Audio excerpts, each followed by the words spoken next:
Standard 8, Chapter 6, Effects of the British Rule in India. Aruna was reading the newspaper in the morning while her daughter Purva was sitting beside her and doing her homework. Aruna read loudly, "Revolution in Libya." Hearing this, Purva asked, "Why do people revolt?" Aruna answered, "When the needs of the people are not satisfied and the people face economic crisis, they revolt. In our country also, during the British rule, the condition of the people was very bad and resulted in a revolt.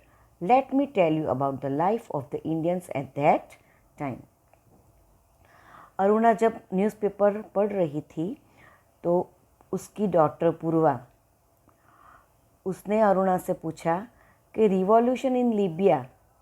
ये सुनकर उसने पूछा कि why do people revolt. पूर्वा ने अपनी mummy को पूछा, why do people revolt, लोग रिवॉल्ट क्यों करते हैं? तो अरुणा ने आंसर दिया।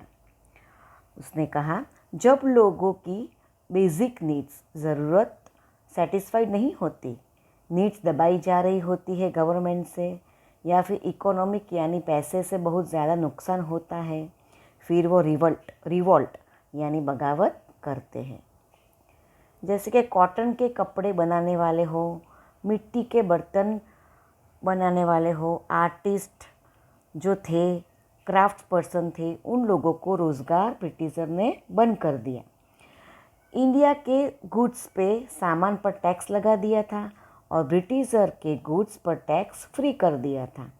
इंडियन लोगों की हालत उस वक्त बहुत ख़राब थी। India was economically prosperous till the 18th century. The anarchy that followed the death of Aurangzeb too could not weaken it. It had been admitted by historians across the world that the industries, production techniques and the organization of trade in India were unmatched at that time. The same country, India, became poor and bankrupt during nearly 200 years of the British rule. It became the country that supplied raw material to the factories in England and offered a large market for the finished products of the factories in England. 18th century तक India आर्थिक रूप से economical was prosperous. Aurangzeb के death के बाद भी जो अव्यवस्था हुई, गड़बड़ी हुई, उससे भी इंडिया की प्रॉस्पेरिटी को कमज़ोर नहीं पड़ी। दुनिया भर में इतिहास में, चाहे वो इंडस्ट्रीज़ हो, प्रोडक्शन, टेक्निक्स और ट्रेड के मामले में इंडिया जैसे कोई टक्कर का नहीं था। इंडिया वेर अनमैच्ड, बेजोड़ था at that time.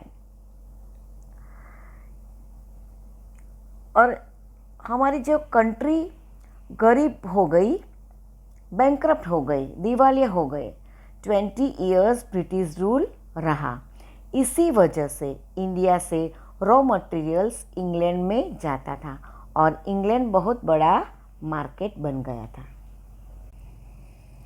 Condition of peasants and agriculture during the British rule.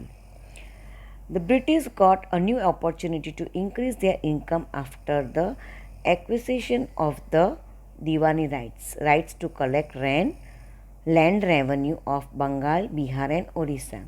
They started exploiting peasants to earn more revenue, and as a result, the peasant became poorer. Many times, the peasant had to sell their jewelry to pay the revenue.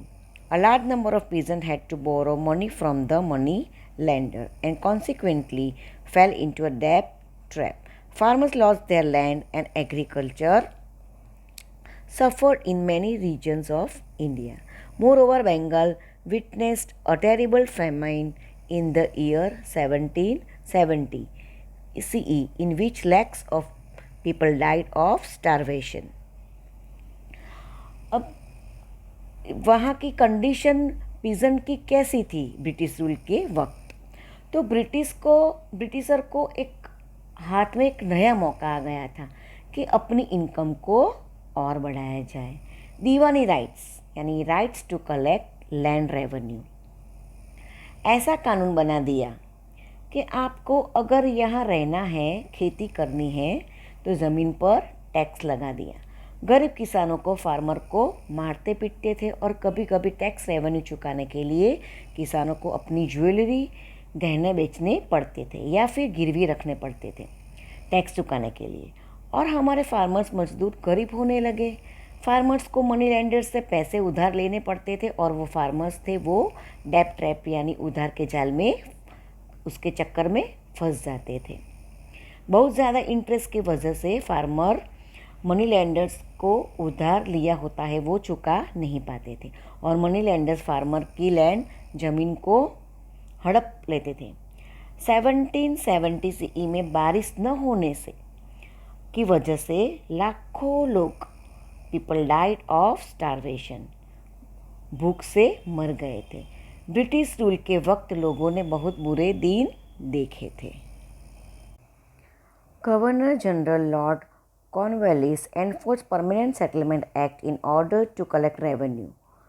As per this act, the company fixed the revenue on an annual basis. The zamindar landlords were given the permanent right of land and revenue collection. This is how a class of landlords loyal to the company was created.